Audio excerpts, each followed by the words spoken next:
cheating, cheating, cheating. That's what I've been hearing about Cluely ever since they raised $15 million from A16Z just a few days ago.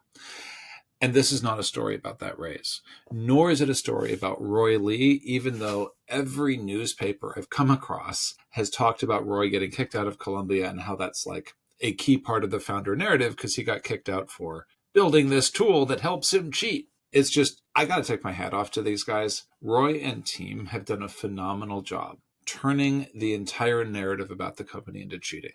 And it's not about that. It's not. I want you to just take off your assumptions about what Cluely is really about for a second. It's not about cheating. I know they want you to think about that. They frickin' have a manifesto on their website that says cheat at everything. I get that they want you to think about that, and they're very good at it. But set it aside. I would argue that they're cheating at cheating. I'm going to explain why. Cluely is really in the business of introducing you to level 2 proactive AI agents. Cluely is one of the first that's implemented that successfully. I'm super impressed with their UX. I am not impressed with their AI model. I think their AI intelligence is mid. And to be honest with you, having played around with it and used it, it feels like ChatGPT 4.0 level intelligence. And if you're going to use it and assume the answers are right and give the answers on the tests and give the answers on the interviews and cheat at everything, I got news for you. It's going to sound like AI slop. It is. Just like the resumes that come in now are all perfect. They'll sound like AI slop. No.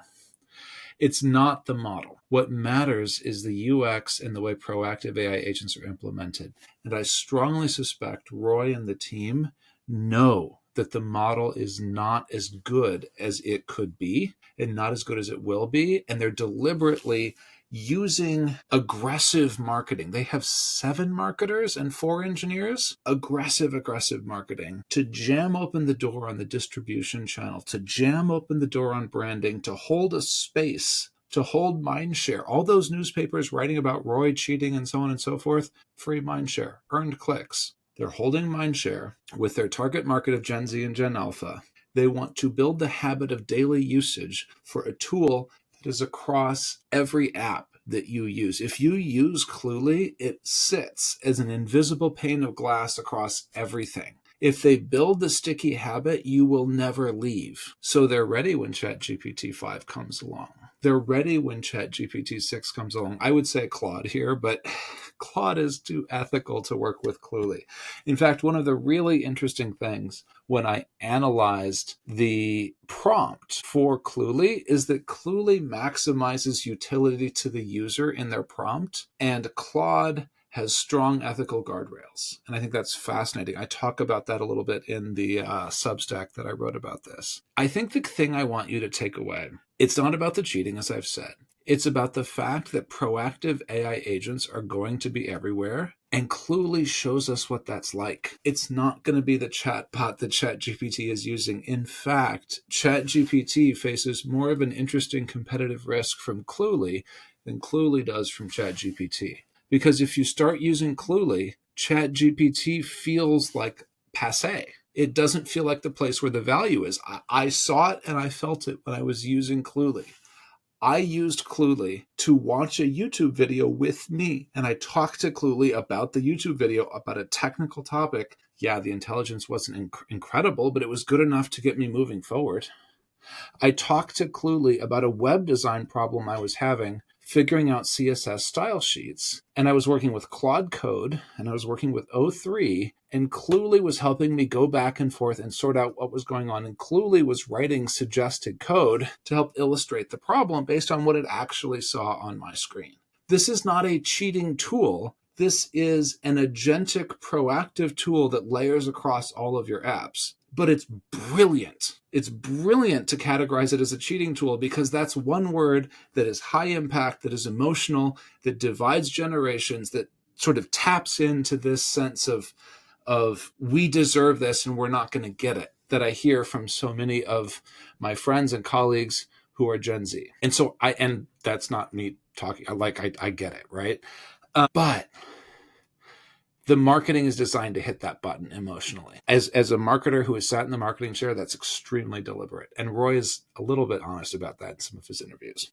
So if you're going to talk about Cluely, you need to separate the marketing piece from the product piece. You need to understand that what A16Z really invested in is the product piece. They invested in essentially smart marketing, incredible distribution channel targeted at people who are just coming into peak buying power, who are forming the first AI native generational habits now, and said, yes, this is going to be a tool of the future. This is going to be a workflow tool for everything. And then on top of that, Cluely shows up and cuts 7-figure deals with businesses.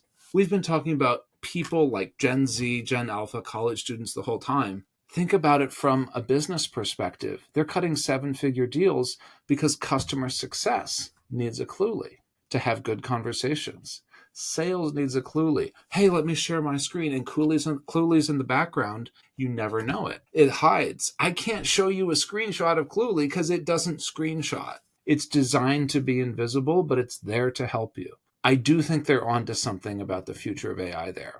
And yes, the cheating branding is controversial, but we are going to see a lot more folks who are focused on the utility of AI. And I think that there's a little bit of a generational shift here where people who are younger, people who are deeper in AI, I'm not younger, let's just be honest, are going to feel more comfortable with AI augmentation being part of the normal human experience than people who are less native on AI.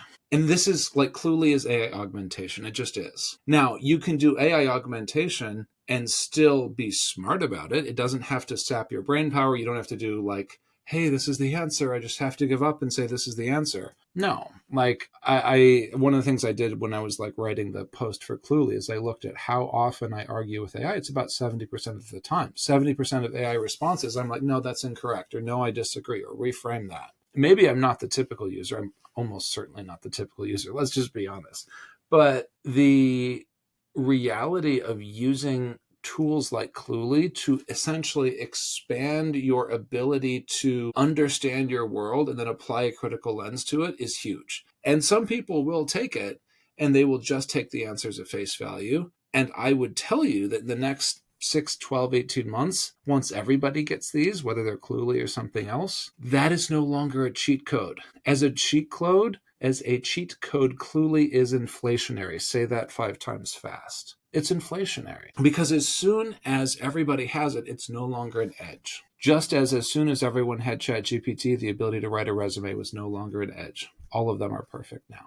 And so it's not the cheating that's interesting in the big scheme of things. In 18 months, it's not the cheating that's interesting. It's the proactive AI revolution. It's the ability to open up the distribution window a little bit ahead of the model capability. It's the ability to design a proactive agent experience. It's the ability to actually be in a position from a UX perspective where you could actually unseat ChatGPT. That's fascinating. That's why I think the Cluely story is worth diving into. So if you want to learn more, have a read of the article. Cheers.